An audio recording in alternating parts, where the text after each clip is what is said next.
Hi friends, గిరిజనులు అడవుల్లో బీడులు తయారు చేస్తే ఆకులు ఎలా సేకరిస్తారో దాన్ని కోయడానికి ఎన్ని దశలు ఉంటాయో ఈ పూర్తి వీడియోలో చూపిస్తాను. అదే పనిలో ఉన్న మా గిరిజనులకు గూడు లేకుండా కేవలం నేలపై అడవి పక్షులు కనిపించాయి. ఇంకా ఏమేమి కనిపించాయో తెలుసుకోవాలనుకుంటే ఫుల్ వీడియో చూసేయండి. వీడియో చూశాక మర్చిపోవద్దు మన ఛానల్ను సబ్స్క్రైబ్ చేసుకోవడం. ఎండాకాలం వచ్చిందంటే చాలు మా గిరిజనులు దట్టమైన అడవుల్లో ఈ తునికాకు సేకరణ, జిగురు, తేనె లాంటివి సేకరించడం జరుగుతుంది. ఈ తునికాకును సేకరించడానికి ముందుగా అడవి తలకి గ్రామ పూజారి పూజ చేస్తారు. అడవుల్లోకి ఆకుల కోసం వెళ్లే మా గిరిజనులను ఏ క్రూరమృగం, ఏ విషసర్పాలు ఆటంకపరచకుండా ఈ అడవి తల్లికి భక్తి శ్రద్ధలతో కొబ్బరికాయ సమర్పిస్తారు. ఇక్కడ ఫ్రెండ్స్, ఈ వీడియోలో ఇంకా మా గిరిజనుల యొక్క జీవన విధానం చూపిస్తాను. ఇవి కొంచెం కొత్తగా వింతగా ఉంటాయి. ఈ విధంగా తునికి చెట్లు మాత్రమే సగాన్ని నరుగుతారు. దీన్నే రొట కొట్టడం అంటారు. ఇక్కడ ఇలా చేయడం వల్ల మరో నెలకి కొత్తగా ఇవి చిగురులు, ఆకులు వేస్తాయి.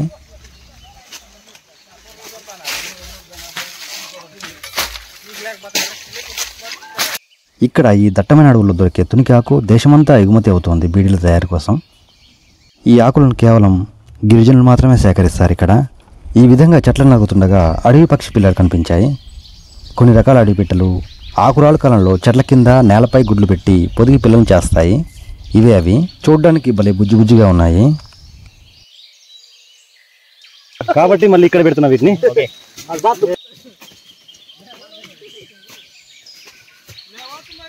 ఈ విధంగా ఓ 2-3 రోజుల పాటు అడవిలో తునికి రొట్టెను కొడతారు.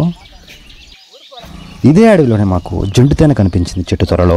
దాన్ని తీసాక తలా ఒక ముక్క తీసుకొని తిన్నాం. రుచి మాత్రం అమోఘం. దీని రుచి ముందు ఏ స్వీట్ కూడా పనికిరాదు. ప్రకృతి మనిషికి ఇచ్చిన తీయని కానుక ఇది. ఈ జుంటి తేనె మాకు వేసవికాలంలోనే అధికంగా దొరుకుతుంది. దీని నుండి తేనె ఎక్కువ రాదు, కానీ తీయదనంలో టాప్.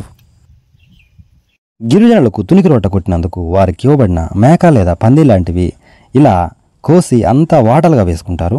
మాంసంతో పాటుగా ఉల్లిపాయలు, అల్లం లాంటివి కూడా ఇక్కడ వాటలుగా పంచుకుంటారు. వింతగా నిత్యం కూరల్లోకి వాడే నిత్యావసరాలైన ఉల్లిపాయలు, అల్లం, వెల్లుల్లి లాంటివి కూడా గిరిజనులు సమభాగాలుగా వాటలు వేసి పంచుకుంటారు. ఇక్కడ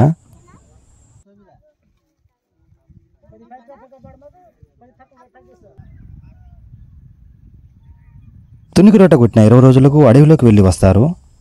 తునికి ఆకులు ముదిరాయో లేదో పరిశీలించడానికి మేము కూడా అందుకే వెళ్తున్నాం లోపలికి.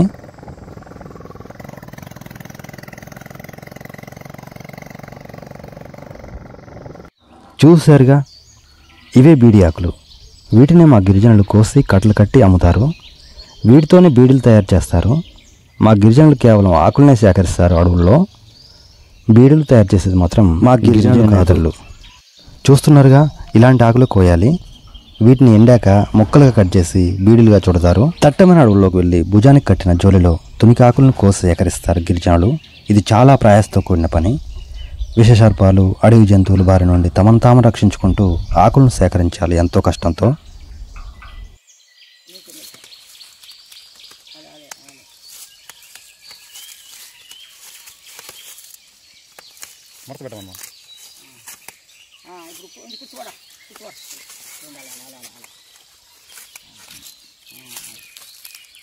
ఇలా కోసుకొచ్చిన బీడి ఆకులను అడవి నుండి ఇంటికి మోసుకొని వచ్చి అటు 25, ఇటు 25 ఆకులు చొప్పున కట్టలు కడతారు.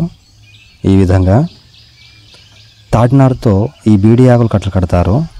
అతను ఎలా చేస్తున్నాడు చూడండి. ఆ విధంగా కడతారు ప్రతి ఒక్క చోట. ఈ విధంగా ఇక్కడ గిరిజనులు తునికి ఆకు సేకరణలో భాగస్థులు అవుతారు. ఆడ, మగ, స్కూల్ నుంచి, హాస్టల్ నుంచి ఇంటికి వచ్చిన ఇలాంటి అమ్మాయిలు అందరూ వేసవిలో ఇదే పనిలో ఉంటారు. ఇలా కట్టలుగా కట్టబడిన బీడి ఆకులను దళారులు కట్టకు ఇంత ఇస్తామని కొంటారు. ఈ బీడి ఆకులు ఒరిస్సా, ఛత్తీస్గఢ్, తెలంగాణలోని గిరిజన ప్రాంతాల నుండి ప్రతి ఏడు భారీగా సప్లై అవుతుంది. కట్టలు కట్టాక ఇలా ఎండబెడతారు వీటిని. ఆ తర్వాత ఇవి బీడీ ఫ్యాక్టరీలకు తరలించబడతాయి. ఇలా చేయబడిన బీడీలకు దేశవ్యాప్తంగా మంచి గిరాకీ ఉంది. అడవులు అంతరించడం మూలంగా ఈ తునికి ఆకులు కూడా రాను రాను తగ్గిపోతున్నాయి. వీటి ఉత్పత్తి కూడా తగ్గుతోంది. ఇలా అడవిలో పుట్టిన ఆకు పట్టణంలో అంతమవుతోంది. చూశారుగా ఫ్రెండ్స్, ఇది మా గిరిజన జీవన విధానంలో ఓ భాగమైన ఓ ముచ్చట. మీతో చెప్పుకోవాలనిపించి ఓ చిన్న వీడియో చేశా. ఎలా ఉంది? మా బ్రతుకులు, అడవులు ఎలా అనిపించాయి? నచ్చితే వీడియోను లైక్ చేయండి. తప్పకుండా సబ్స్క్రైబ్ చేసుకోండి. మరిన్ని వీడియోల కోసం మా ఛానల్ను సపోర్ట్ చేయండి. Thank you. మీ మిత్రుడు సూర్య.